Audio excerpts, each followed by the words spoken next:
ব্রাজিলের তিন তারকা ফিরছে নেইমারের সাথে, যেখানে ব্রাজিলের পয়েন্ট টেবিলটা কিছুটা উন্নতি হলেও আবারও অবনতির দিকে চলে গেছে। 2026 সালের বিশ্বকাপের ফিফা উইন্ডোর ম্যাচে ব্রাজিল পরপর দুই ম্যাচই ড্র করেছে। এরপরে ব্রাজিলের 3 মাসে আর কোনো আন্তর্জাতিক ম্যাচ নয়, তাই তো বড় একটি লম্বা বিরতি পেল সেলেসাওরা।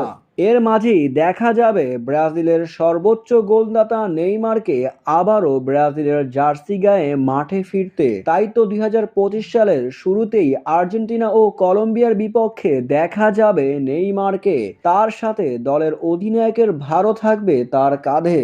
নেইমার ফিরলে অবশ্যই দেখা যাবে 2022 সালে কাতার বিশ্বকাপে জাদুকরী পারফরমেন্স করা রিচার্লিসনকেও। 2022 সালে কাতার বিশ্বকাপের পর আর দেখা যায়নি ব্রাজিলের স্কোয়াডে এই তারকাকে।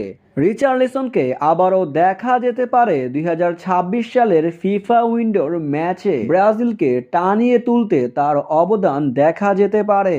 এরপরেই আছে অ্যান্থনি। ব্রাজিলের এক সময়কার নিয়মিত খেলোয়াড় ছিলেন অ্যান্থনি, তবে হঠাৎ করে অনিয়মিত হয়ে গেলেন এই ব্রাজিলিয়ান সুপারস্টার। তাকেও দেখা যেতে পারে ব্রাজিলের স্কোয়াডে।